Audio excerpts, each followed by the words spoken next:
नमस्कार, NDTV India पर सीधे बिहार पटना से आपका स्वागत है। विधानसभा के ठीक बाहर इस वक्त मैं मौजूद हूं और देखिए ये वही विधानसभा है जहां से आज से ठीक 9 दिन बाद प्रतिनिधि भेजने के लिए वोटिंग शुरू हो जाएगी। छठ पर्व का समापन हुआ और इसके बाद अब राजनीतिक पारा चढ़ने लगा है और एक के बाद एक पॉलिटिकल डेवलपमेंट यहां पर हो रहे हैं। आज के दिन का सबसे बड़ा पॉलिटिकल डेवलपमेंट, महागठबंधन ने बिहार चुनाव के लिए अपना घोषणा पत्र जारी कर दिया है। बिहार का तेजस्वी प्रण घोषणा पत्र इस नाम से रिलीज किया गया है। प्रमुखता से तेजस्वी यादव का चेहरा उस पर दिखाई दे रहा है। गठबंधन के साथ ही थोड़ा पीछे दिख रहे हैं, लेकिन आज पटना में मौर्य होटल तमाम राजनीतिक गतिविधियों का, मुलाकातों का और घोषणा पत्र रिलीज करने का एक प्रमुख केंद्र बना रहा। लेकिन देखिए इस घोषणा पत्र में क्या बड़ी बातें हैं, उसके तहत जो लोक लुभावन वादे हैं वो तो किए ही गए हैं, लेकिन इसमें क्या कोई वादा ऐसा है, कोई प्रॉमिस ऐसा है जो वाकई चुनाव की दशा दिशा महागठबंधन के लिए पलट देगा? ये अपने आप में एक बड़ा सवाल है। सबसे पहले मैं आपको कुछ हाई पॉइंटर्स इस वक्त बता रही हूँ जो महागठबंधन ने आज अपने घोषणा पत्र में अनाउंस किए हैं। देखिए जो 10 बड़ी बातें हैं घोषणा पत्र की, लगातार स्क्रीन पर भी आपके लिए हम फ्लैश कर रहे हैं। 20 महीने में हर परिवार को सरकारी नौकरी, 200 यूनिट मुफ्त बिजली, जीविका दीदियों को नियमित किया जाएगा, ओल्ड पेंशन स्कीम लागू करेंगे, जीविका दीदियों के लोन माफ होंगे। तो देखिए महिलाओं के लिए यहाँ पर जो वादों की झड़ी है वो दिखाई दे रही है। संविदा कर्मियों, आउटसोर्सिंग कर्मी नियमित होंगे, आईटी पार्क SEZ को विकसित करेंगे और सबसे बड़ी बात देखिए जिसका जिक्र कुछ दिन पहले तेजस्वी यादव ने अपने मंच से भी किया था, वक्फ संशोधन बिल लागू नहीं होने देंगे हमारी सरकार आई तो। सरकारी नौकरियों में आरक्षण सीमा बढ़ाएंगे, बेटी और माई योजना लागू की जाएगी। तो देखिए घोषणा पत्र में ये वो हाइलाइट्स हैं जिसकी चर्चा है, लेकिन इन सबके बीच सवाल ये है कि घोषणाएं तो हो गई, इम्प्लीमेंटेशन कैसे होगा? इस पर आज बड़ी बहस आप देखेंगे एनडीटीवी इंडिया पर सीधे विधानसभा से। कुछ ही देर में खास मेहमान मेरे साथ जुड़ने वाले हैं, लेकिन तेजस्वी यादव ने आज जब महागठबंधन का घोषणा पत्र रिलीज किया तो सुनिए उस समय उन्होंने क्या कहा। बीजेपी के लोगों ने, भ्रष्ट अधिकारियों ने नीतीश जी को पुतला बना करके रखा है।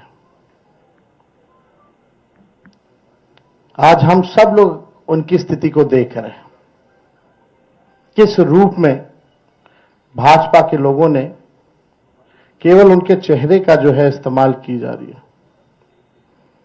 जैसे पुतला होता है उसी हिसाब से उनको एनडीए में रखा गया है। और अमित शाह जी ने तो पहले ही कंफर्म कर दिया कि अब नीतीश कुमार जी बिहार के मुख्यमंत्री बनने नहीं जा रहे। उन्होंने साफ तौर पे कहा कि अब विधायक दल के लोग विधायक तय करेंगे कि एनडीए का मुख्यमंत्री कौन होगा।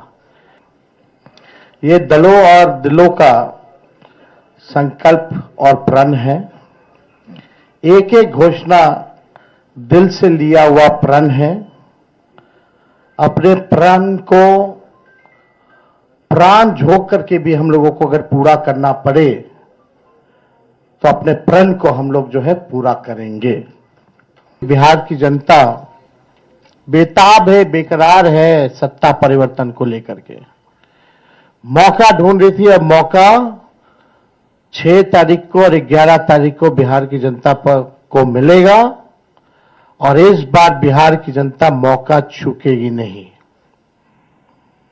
बिहार की जनता इस बार नौकरी रोजगार वाली सरकार चाहती है। पढ़ाई, दवाई, कमाई, सिंचाई, सुनवाई और कार्रवाई वाली सरकार चाहती है।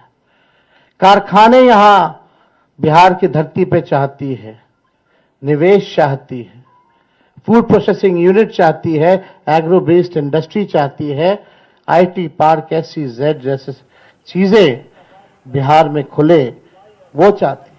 वर्ल्ड तो यहाँ पर आपने तेजस्वी यादव को सुना जब उन्होंने आज घोषणा पत्र जारी किया है। तो अब इस पर बात करने के लिए खास मेहमान हमारे साथ मौजूद हैं। कांग्रेस पार्टी से चित्रा बातम हमारे साथ जुड़ रही हैं, आरजेडी से कंचना यादव हमारे साथ मौजूद हैं, स्टूडियो से सीनियर जर्नलिस्ट सतीश के सिंह जुड़ गए हैं हमारे साथ, विजय त्रिवेदी जी भी पैनल में मौजूद हैं और जल्द ही बीजेपी से और जेडीयू से भी प्रवक्ता हमारे साथ जुड़ेंगे। लेकिन सबसे पहले कंचना यादव जी आपका जिक्र यहाँ पर करते हुए, देखिए महागठबंधन ने पहले घोषणा पत्र रिलीज कर दिया है, लोक लुभावन वादे हैं, महिलाओं के लिए, यूथ के लिए एक विजन रखा गया है, लेकिन तेजस्वी यादव इसमें प्रमुखता से दिखाई दे रहे हैं। तेजस्वी प्रण, जिस बात के लिए आप बीजेपी और एनडीए पर निशाना साधते हैं, वन मैन शो, क्या आरजेडी में भी, महागठबंधन में भी वो वन मैन शो दिखाई दे रहा है? कंचना। मीनाक्षी जी, मैं आपसे नहीं बल्कि एनडीए से मैं पूछ रही हूँ कि यहाँ पर एनडीए के प्रवक्ता भी हैं। तेजस्वी प्रण हुआ क्योंकि वो प्राण देकर इस काम को भी करने को तैयार है। मुख्यमंत्री चेहरा है, चुनाव बाद मुख्यमंत्री बनेंगे। लेकिन क्या आप यह बता सकती हैं कि जैसे भारतीय जनता पार्टी क्या बोलती है बिहार में, नीतीश कुमार जी ने ये काम किया, नीतीश कुमार जी ने वो काम किया, क्या कुछ नीतीश प्रण भी आ सकता है? क्या एनडीए ये कह सकती है कि ये हमारा घोषणा पत्र है और ये नीतीश जी का घोषणा पत्र है, क्योंकि उनके नाम पर तो भारतीय जनता पार्टी भुनाती है। तो क्या इस बार भी भारतीय जनता पार्टी अपने मैनिफेस्टो के शीर्ष पे, मुख्य पेज पर नीतीश कुमार जी को रखेगी या फिर उनको मुख्यमंत्री चेहरा अपना घोषित करेगी? सारे इनके एनडीए के घटक दल बैठकर घोषित करेंगे? ये तमाम सवाल हैं जो अभी पूछा जा सकता है। ना तो इनका ज्वाइंट प्रेस कॉन्फ्रेंस हुआ, ना तो इनका घोषणा पत्र आया, ना तो इनका मुख्यमंत्री चेहरा घोषित हुआ। और ये कोई लोक लुभावन नहीं है, ये वो घोषणाएं हैं, चाहे महिलाओं के लिए हो, चाहे बुजुर्गों के लिए हो, चाहे दिव्यांगजनों के लिए हो, चाहे युवाओं के लिए हो, वो है जो बिहार में चाहिए। और चाहिए मतलब बिहार को अगर परिवर्तन बिहार में चाहिए, बिहार को अगर विकास के रास्ते पर लाना है, तो ये वो घोषणाएं हैं जो इम्प्लीमेंट होंगी और होकर रहेंगी। इसलिए इसका नाम तेजस्वी प्रण रखा हुआ है। और ये तो मैं तो कहूंगी नीतीश प्रण भी कुछ ला दे। 20 साल का अगर दावा चलिए, करते हैं, तेजस्वी काम प्रण करते रखा है गठबंधन के मैनिफेस्टो का नाम। ठीक है, आती हूँ कंचना जी। मनीष जी, बड़ा सवाल देखिए, उन्होंने आपके लिए पूछा है कि हमने तो अपना सीएम फेस प्रोजेक्ट कर दिया, हमने अपना घोषणा पत्र सामने रख दिया, लेकिन एनडीए तो पिछड़ता हुआ दिखाई दे रहा है। चुनाव में मात्र 1 हफ्ते का वक्त बाकी है। अगर आप घोषणा पत्र समय पर रिलीज नहीं करेंगे, जनता को पढ़ने का समय नहीं देंगे, उसका विश्लेषण करने का समय नहीं देंगे, तो क्या औपचारिकता मात्र है सिर्फ? नमस्कार आपको भी और मेरे जितने भी को पैनलिस्ट हैं उनको और जितने भी दर्शक हैं। कंचना ये की आवाज और सारी बातें मैं बहुत ध्यान से सुन रहा था। देखिए, आप यहाँ तो प्रत्यक्ष को प्रमाण नहीं, तो ये तो प्रत्यक्ष है। पिछले 20 साल से जो है सरकार काम कर रही है और बिहार की जनता और देश की जनता देख भी रही कि किस तरह से कायाकल्प हुआ है बिहार का। एक बहुत बड़ा गड्ढा था, गड्ढा को पहले भरा गया, भरने के बाद से जो है लॉ एंड ऑर्डर, उसके बाद से बाकी सारी चीजें की गई। तो कंतला जी की बात में दम नहीं है। मैं इसको कई तरीके से देखता हूं। एक तो मैं कहता हूं कि ये तेजस्वी जी का प्रण पत्र नहीं है, ये भ्रम पत्र है, कोई प्रण पत्र नहीं है। क्योंकि देखिए, पुराने वादे और कुछ उसमें से नए वादे जो कि नहीं हो सकते, उस पर तो बहुत चर्चा हो चुकी है कि कितने सारे वादे जो हैं वो पूरी हो ही नहीं सकती। 2-3 चीजें मैं तेजस्वी जी की बात बहुत ध्यान से सुन रहा था, तो उन्होंने बोला कि बाहरी लोगों के बारे में बात कर रहे थे। भारतीय जनता पार्टी के जो राष्ट्रीय अध्यक्ष हैं या फिर जो गृह मंत्री है, प्रधानमंत्री जी। लेकिन देखिए कितनी बड़ी आयरनी है, उनके पीछे जो खड़े जो आदमी है वो हरियाणा के लोगों से मुझे बहुत प्यार है, लेकिन वो हरियाणा के हैं। कई लोग तो यहाँ छोड़ गए आरजेडी में, मतलब आधी तो उनकी जो है पार्टी खाली हो गई कि वो कह रहे हैं कि टिकट बंटवारे को, ऐसा लोग कहते हैं कि बाहरी कोई आदमी जो है आकर के यहाँ टिकट बंटवारा कर रहा है। उनकी महिला अध्यक्ष कंचन जी को जवाब देना चाहिए कि उनकी महिला विंग की बड़ी अच्छी जो है नेत्री, उन्होंने छोड़ दिया और तो मतलब बागी हो गई, उनको हटा दिया गया पार्टी से। तो उनको बताना चाहिए कि भाई टिकट बंटवारे में पैसे की बात, टिकट बंटवारे में बाहर की बात, कहा जाता है ऐसा कि वो बिजनेस पार्टनर भी हैं। उनके बगल में जो खड़े थे बागी में तो फिर बीजेपी में ऐसा, भी सर सूची लंबी है, एनडीए के भी कई अभी उम्मीदवार हैं ऐसे जिन्होंने आप लोगों की नाक में दम कर दिया था। अब उस सूची पे जाएंगे तो फिर घोषणा पत्र की बात पीछे रह जाएगी। मेरा सवाल आपसे ये था कि आपको घोषणा पत्र जारी करने में इतना समय क्यों लग गया सर? ये सवाल था। नहीं लग गया, हमारा तो घोषणा पत्र इन एक्शन है सर। ये तो ऐसे भी 30 बागियों की बात पिछले कई दिनों से चुनाव में चल रही है। घोषणा पत्र मिल जाएगा। देखिए, 30 तारीख को तो घोषणा पत्र मिल जाएगा, लेकिन ये हमारा घोषणा पत्र इन एक्शन है। हमें ये घोषणाओं की जरूरत नहीं है, बिहार की जनता देख रही है। लेकिन 30 तारीख को हम नया और क्या करेंगे उनके लिए, कैसे बिहार का विकास करेंगे, रोड मैप, इन सब चीजों के बारे में तो आज कोई बात नहीं हुई। हाँ, लौटती हूँ सर आपके पास, चित्रा बाथम। ठीक है, अब कांग्रेस की प्रवक्ता के पास जाना चाहूंगी। चित्रा जी, आज हमने देखा महागठबंधन की प्रेस कॉन्फ्रेंस में जो भी नेता मंच पर मौजूद थे, कांग्रेस पार्टी की तरफ से पवन खेड़ा वहां पर थे, लेकिन राहुल जी कल तो आ ही रहे हैं। अगर आज भी वहां मौजूद होते तो मेरे ख्याल से एक ज्यादा अच्छा मैसेज जाता वोटर्स के बीच में। तो ये जो प्लानिंग है जहां पर महागठबंधन का घोषणा पत्र रिलीज हो रहा है, उसमें राहुल जी की गैर मौजूदगी क्या कहती है? मीनाक्षी जी नमस्ते और सभी को छठ की बहुत बहुत शुभकामनाएं।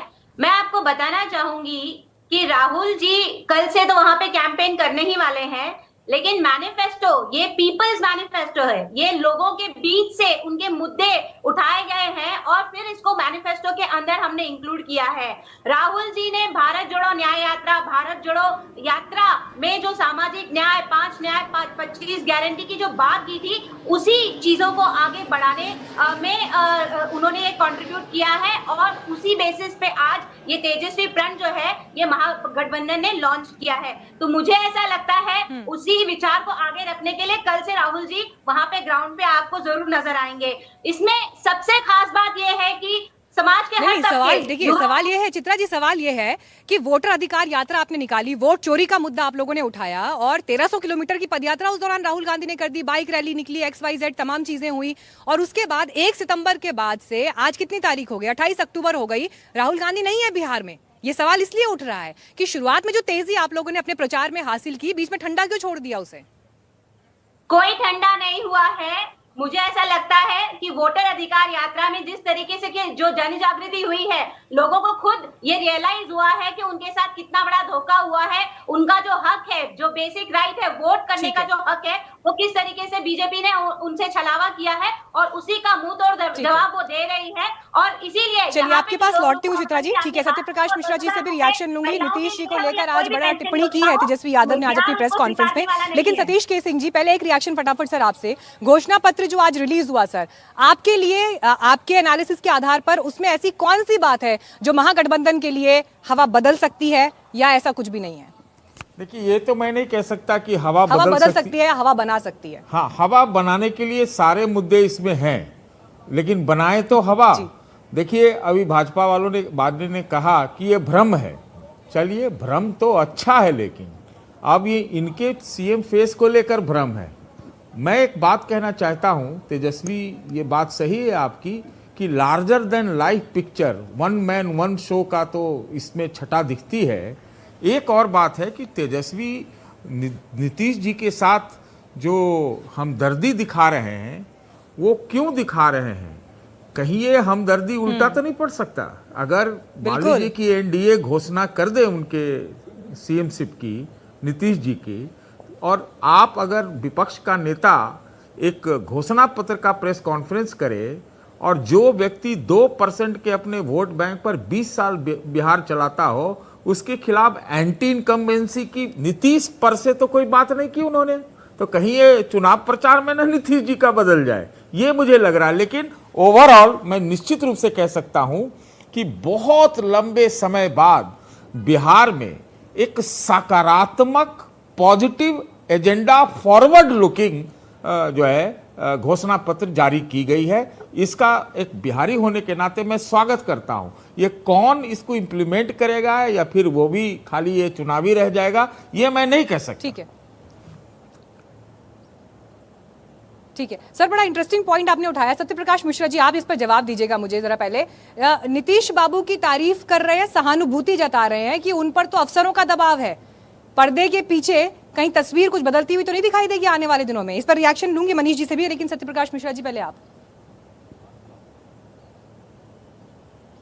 देखिए, नीतीश जी के ऊपर किसी चीज का दबाव कभी नहीं होता।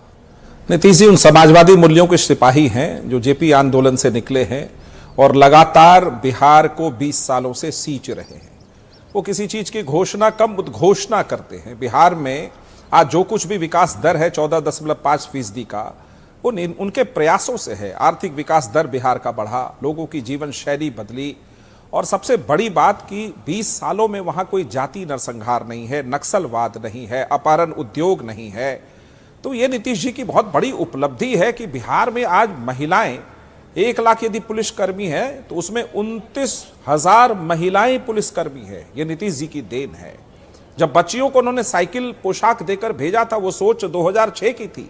आज वो बच्चियां कॉलेज में प्रोफेसर हैं, कई इंजीनियरिंग पढ़ रही हैं। सर, आज महिला हॉकी टीम में एक लड़की बिहार की है और एशियाई खेल बिहार के राजगीर में हुआ। जो तेजस्वी यादव बिहार की तस्वीर बता नीतीश कुमार फिट नहीं है, नहीं, सवाल आपके, मैं जवाब अगर वो प्रेस कॉन्फ्रेंस बिहार की वो तस्वीर बता रहा हूँ जहाँ नीतीश कुमार विकास पुरुष हैं और बिहार उनके नेतृत्व में आगे बढ़ रहा है।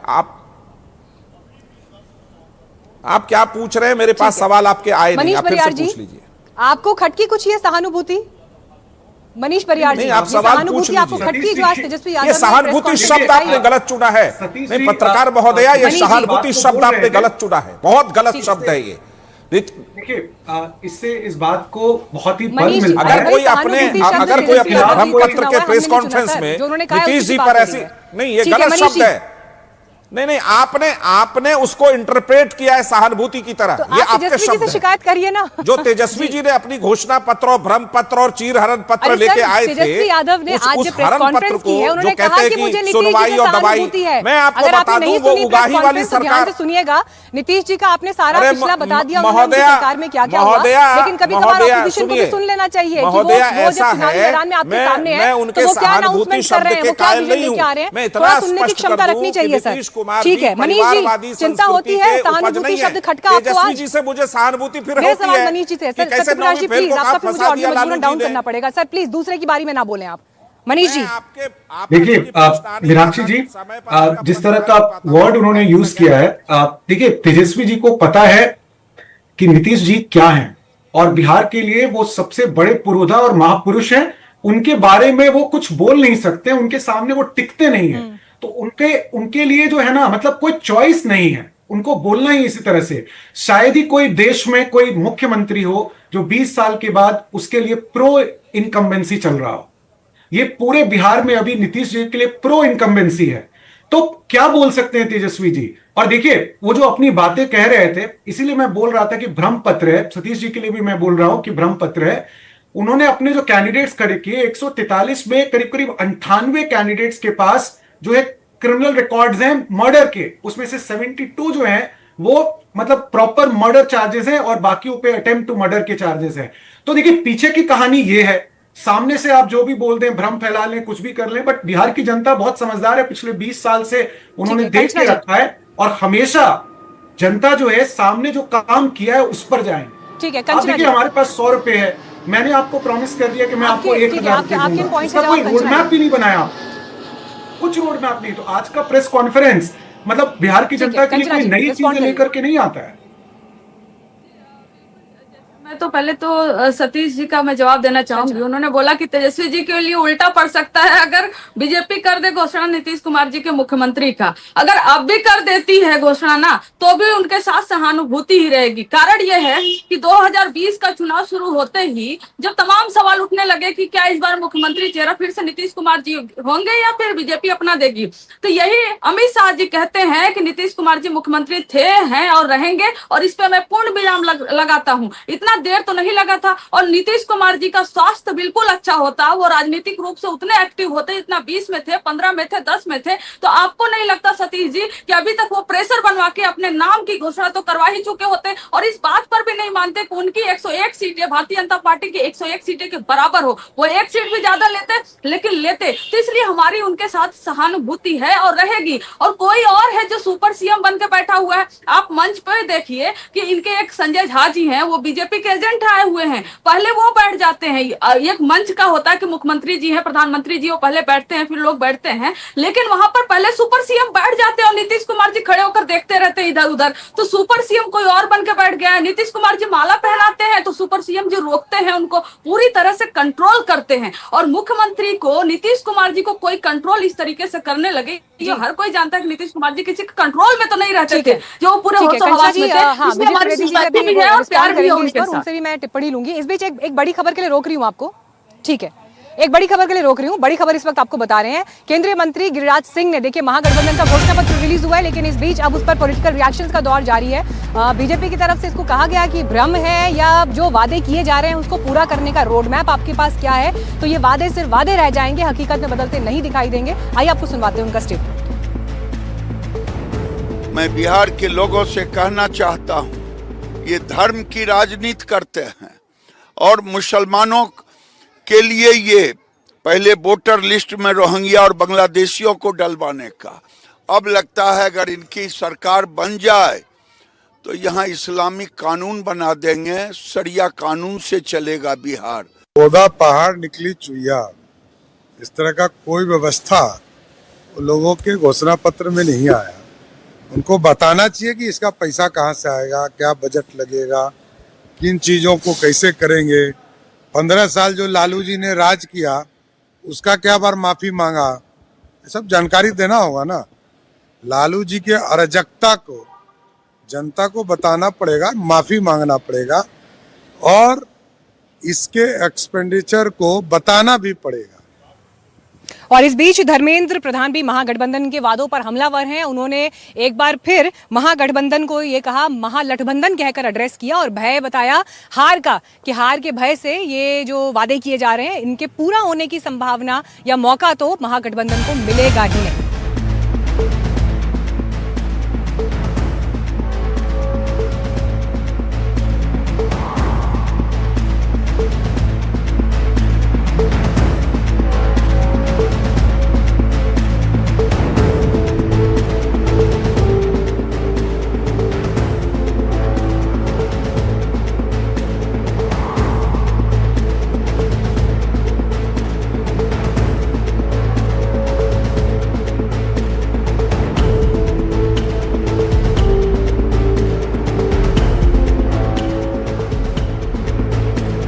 विजय जी, सबसे पहले आपका रिएक्शन सर, उसके बाद फिर मैं प्रवक्ताओं से बात करूंगी। मीनाक्षी जी, भारतीय जनता पार्टी को और हमारे मित्र जो हैं सत्यप्रकाश जी, उनको बड़ी आपत्ति रही आपके शब्द से, सहानुभूति से। मैं इस शब्द को बदलना चाहता हूँ। सहानुभूति नहीं है, तेजस्वी के प्रण में चुनौती तो है कि उन्होंने चुनौती दे दी है। महागठबंधन ने तेजस्वी का चेहरा छाप दिया संकल्प पत्र पर। अब क्या एनडीए के संकल्प पत्र पर अकेले नीतीश कुमार जी का चेहरा होगा? ये चुनौती तो उन्होंने सामने रख दी है, जिसके लिए बार बार हो रही थी बात। और मुझे लगा अमित शाह जी भारतीय जनता पार्टी के सबसे बड़े नेताओं में से एक हैं और वो कहीं भी रहें उनको बिहार ध्यान रहता है। कल मुंबई में भारतीय जनता पार्टी के दफ्तर का उन्होंने वो किया है, शिला पूजन किया है, भूमि पूजन किया है। और उस भूमि पूजन में उन्होंने कहा कि भाई भारतीय जनता पार्टी को बैसाखियों की ज़रूरत नहीं है। अब मुझे नहीं समझ आ रहा वो बिहार के लिए क्यों बोल रहे हैं, महाराष्ट्र में उनका क्या इशारा है, क्या चर्चा कर रहे हैं। तो एक चुनौती भारतीय जनता पार्टी को खड़ी कर दी तेजस्वी जी ने, लेकिन तेजस्वी जी ने जो की उसका कोई रोड मैप नहीं है, ये बात बिल्कुल ठीक है। और एक बात उन्होंने कही, दलों का दिलों का संकल्प है। तो वो जो दिल है दल का, महागठबंधन का, राहुल जी वो क्यों नहीं आए हैं वहां पर? विजय जी, बस एक बात बताइए, why do you say that कि कोई रोड मैप नहीं है सर?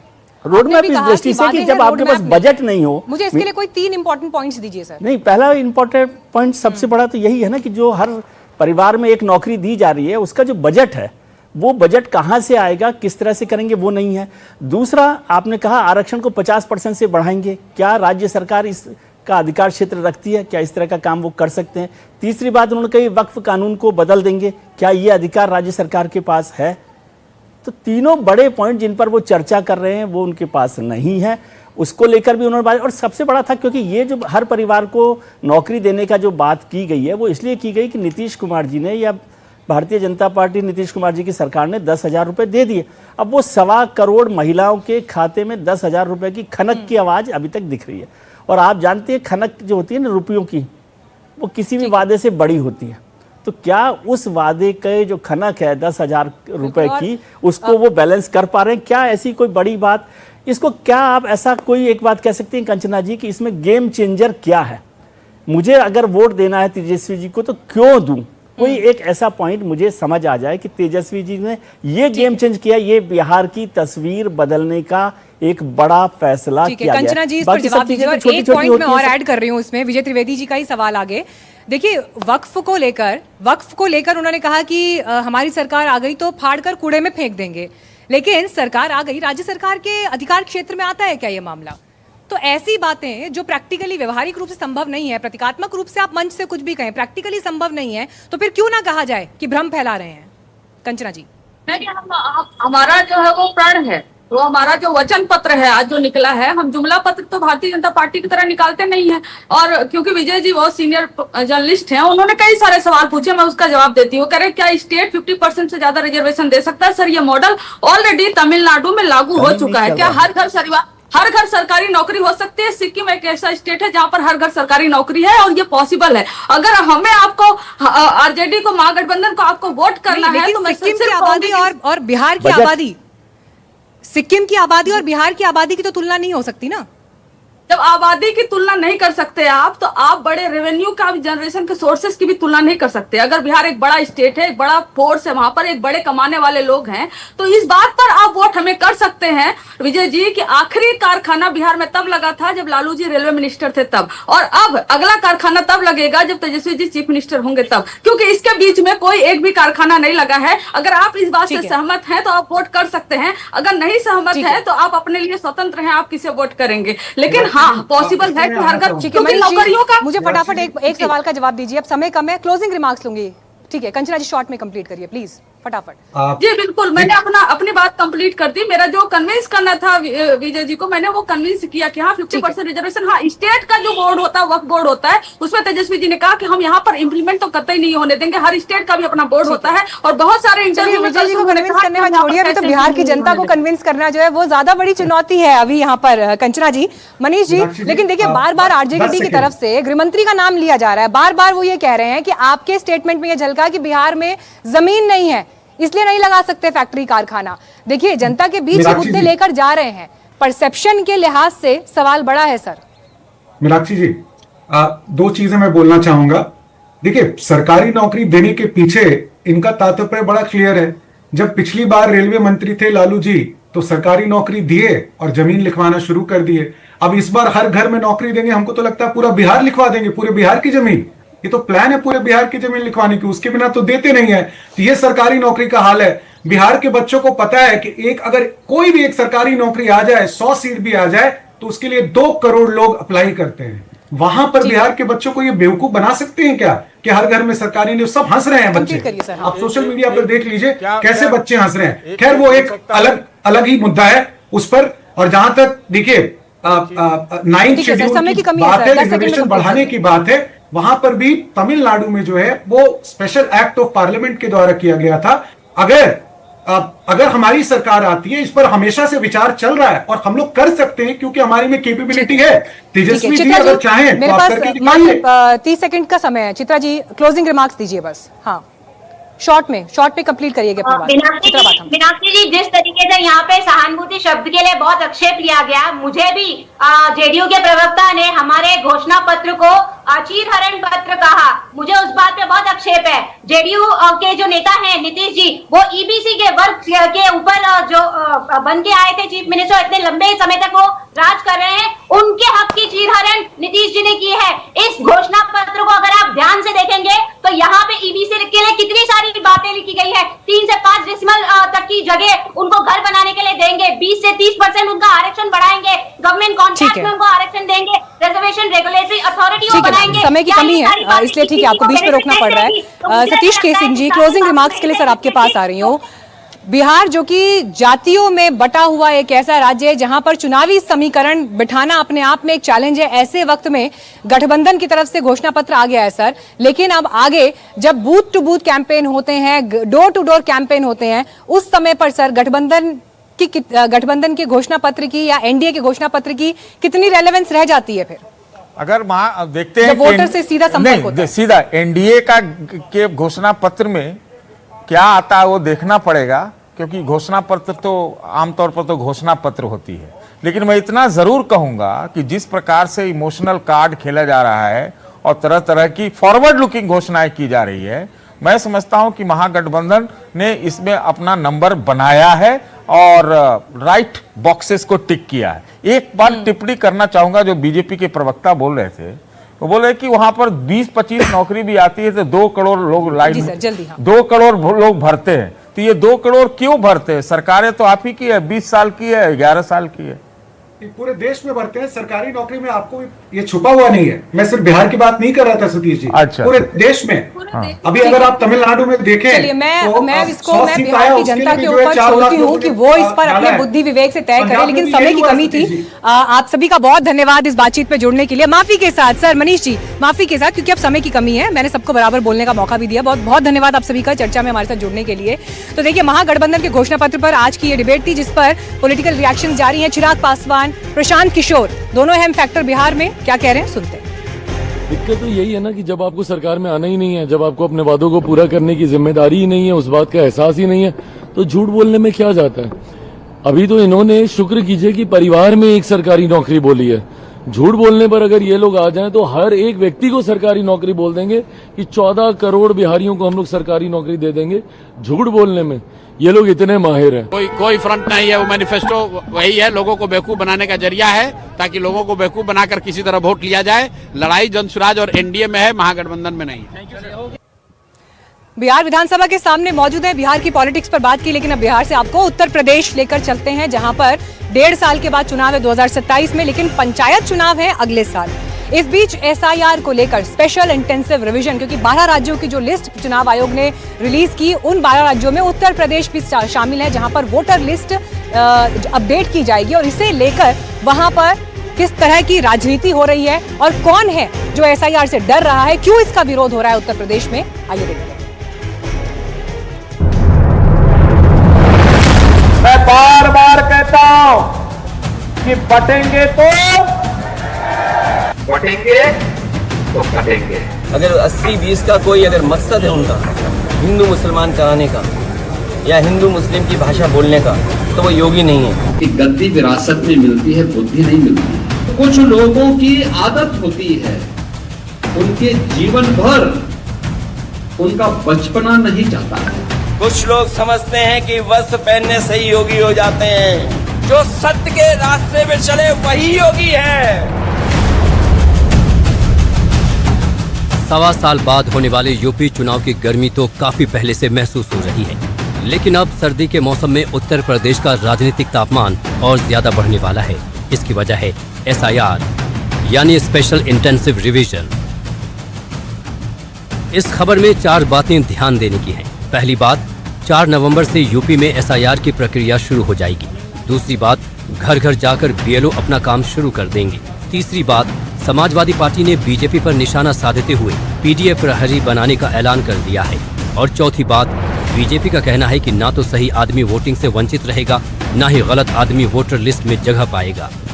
आप जानते हैं कि निर्वाचन आयोग ने जो मतदाताओं के पहचान के लिए एक बड़ा अभियान चलाने का काम किया, जिसको हम लोग एसआईआर कहते हैं। ये बहुत अच्छा अभियान है और निर्वाचन आयोग के इस स्टेप से सही मतदाता अपना मतदान कर पाएंगे और जो फेक हैं वो मतदाता सूची से बाहर होंगे। चुनाव आयोग एसआईआर के नाम पर विपक्ष के मतदाताओं का नाम कटवाना चाहता है। बड़े पैमाने पर दलित, पिछड़े वर्ग के लोग और जो अल्पसंख्यक हैं उनके नाम काटने की ये साजिश का हिस्सा है। बतौर मतदाता आपको ये भी समझना चाहिए कि एसआईआर होता क्या है। आगे बढ़ने से पहले पूरा प्रोसेस समझिए।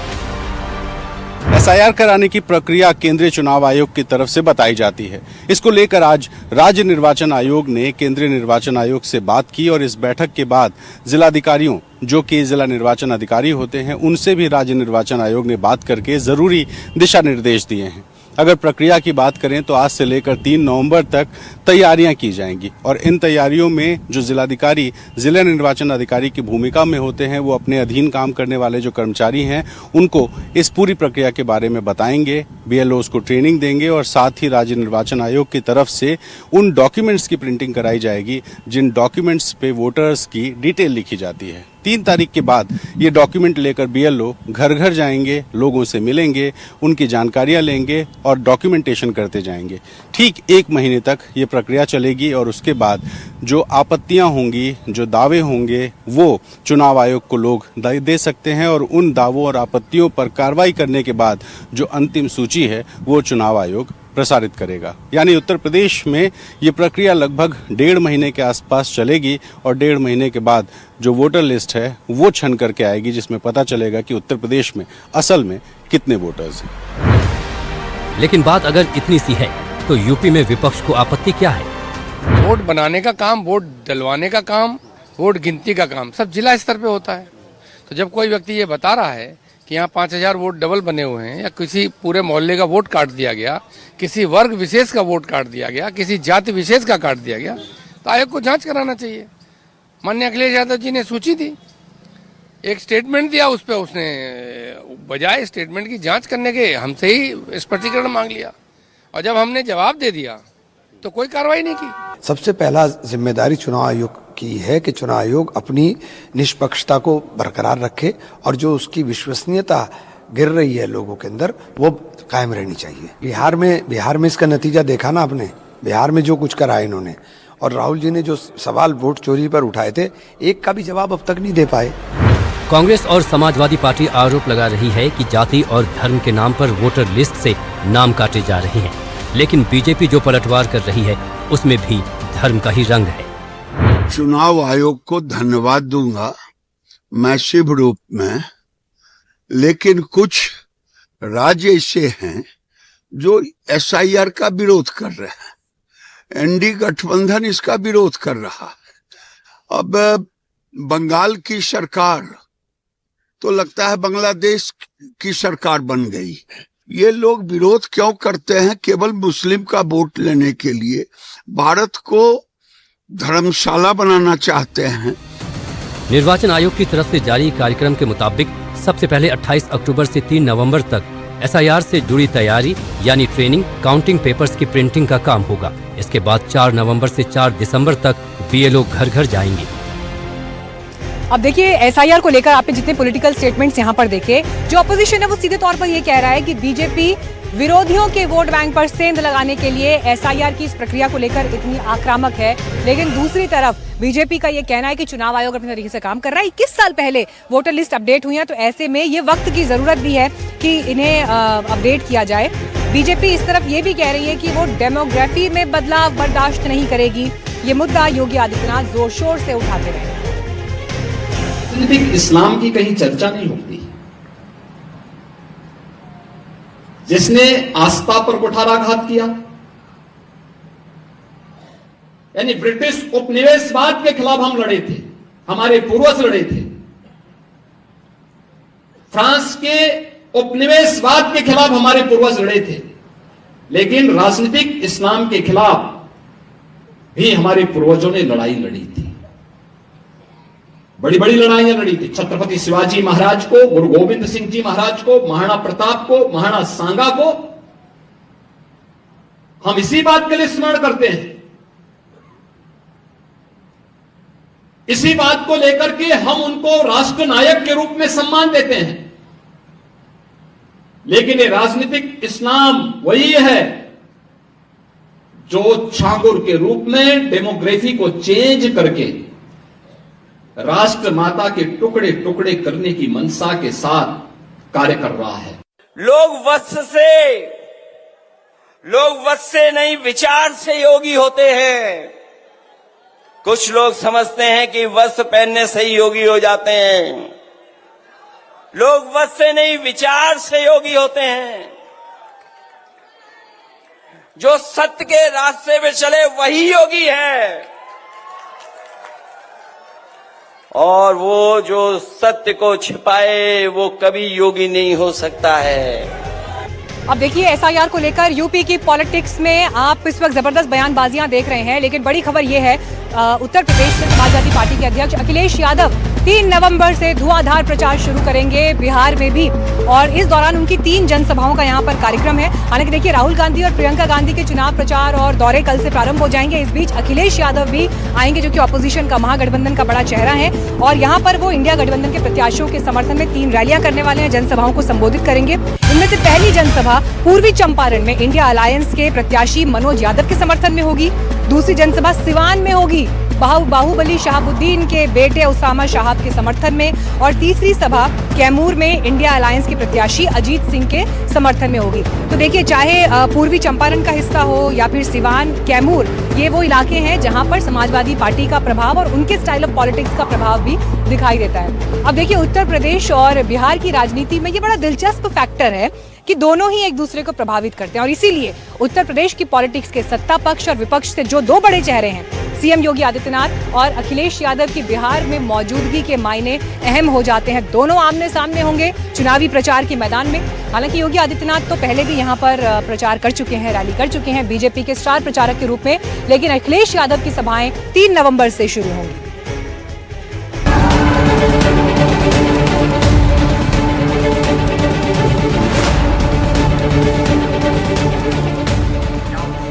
बिहार के चुनाव प्रचार में योगी और अखिलेश दोनों आमने सामने हैं। क्योंकि यूपी के दोनों नेताओं के बिहार में भारी डिमांड है। समाजवादी पार्टी के अध्यक्ष अखिलेश यादव भी बिहार के दंगल में ताल ठोकने को तैयार है, जबकि मुख्यमंत्री योगी आदित्यनाथ पहले ही स्टार प्रचारक बनकर हमलावर हैं।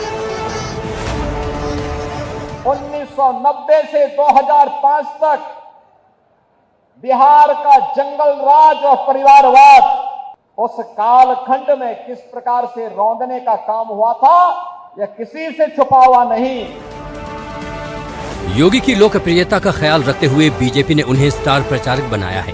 वो बिहार में करीब 20 रैली कर सकते हैं। योगी की हिंदुत्व से जुड़ी छवि खास तौर पर सीमांचल में फायदेमंद हो सकती है। यहाँ तक कि यूपी के उप मुख्यमंत्री केशव प्रसाद मौर्य को भी बीजेपी ने बिहार चुनाव में सह प्रभारी बनाया है।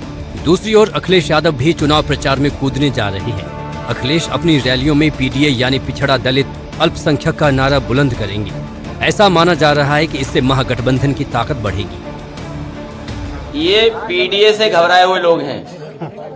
भारतीय जनता पार्टी के लोग पीडीए से घबराए हुए लोग हैं।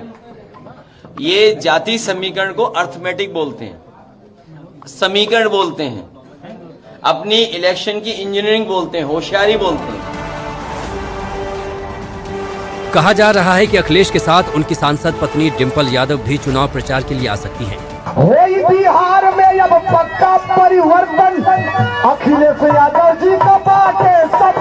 वैसे समाजवादी पार्टी का सांस्कृतिक प्रकोष्ठ पहले ही बिहार में महागठबंधन के लिए अपने खास अंदाज में चुनाव प्रचार कर रहा है।